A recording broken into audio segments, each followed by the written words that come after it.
அடிச்சுன்னு கேட்கல. அதை அப்செட் பண்ணிக்கிட்டா, அதை ஏற்றுக்கொண்டாரு. நிறைய நேரங்கள்ல அந்த பாடுகளை சகிக்க முடியல.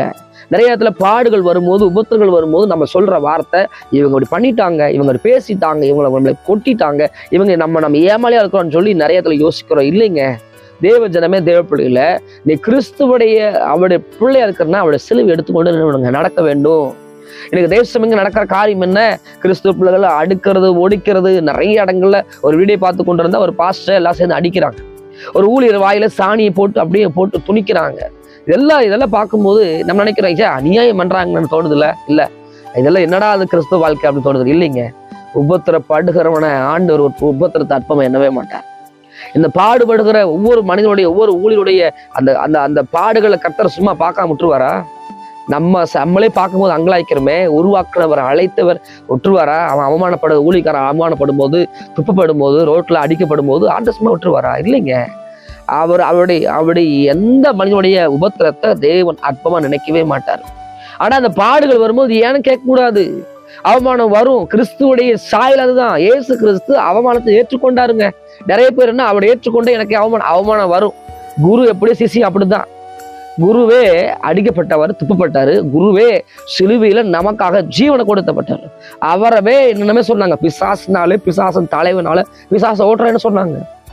ஏசு எதை செய்தாலும் குறை சொல்லிட்டு இருந்தாங்க. ஏசு எதை செய்தாலும் வந்து குற்றம் கண்டுபிடிச்சாங்க. குற்றம் கண்டுபிடிக்க திரிஞ்சாங்க. பரிசெயரும் சரி செய்யறோம் எப்போது இயேசு கிறிஸ்துவோட அவர் மேல ஏதாவது குற்றச்சாட்டு வச்சுட்டே இருந்தாங்க. ஏதோ ஒரு குற்றச்சாட்டு அவருக்கு தெரிஞ்சது ஒண்ணு, இயேசு மேல ஏதாவது பழி சொல்லணும். இதுதான் இந்த உலகத்துல கிறிஸ்துவ பிள்ளைகனாவே பழி சொல் வேண்டும். கிறிஸ்துவனாவே ஏதாவது சொல்லணும், அவங்களை இப்படி பண்றான் அப்படி பண்ண சொல்லணும்னு நினைக்கிறாங்க. நான் சொல்லுகிற ஒண்ணு, பொறுமையோடு உபத்திரம் சகிச்சு கொள்ளுங்க.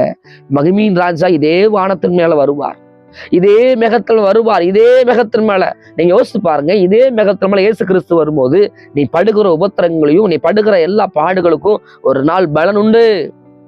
நீ அழுது கொண்டிருக்கிற, நீ அழுக மாட்டேன்னு பைபிள் சொல்லுது. நீ அழுது கொண்டிருக்கிற மகளே, நீ அழுக மாட்டேன்னு சொல்லுது. நீங்க அழுது கொண்டிருக்கிறீங்களா?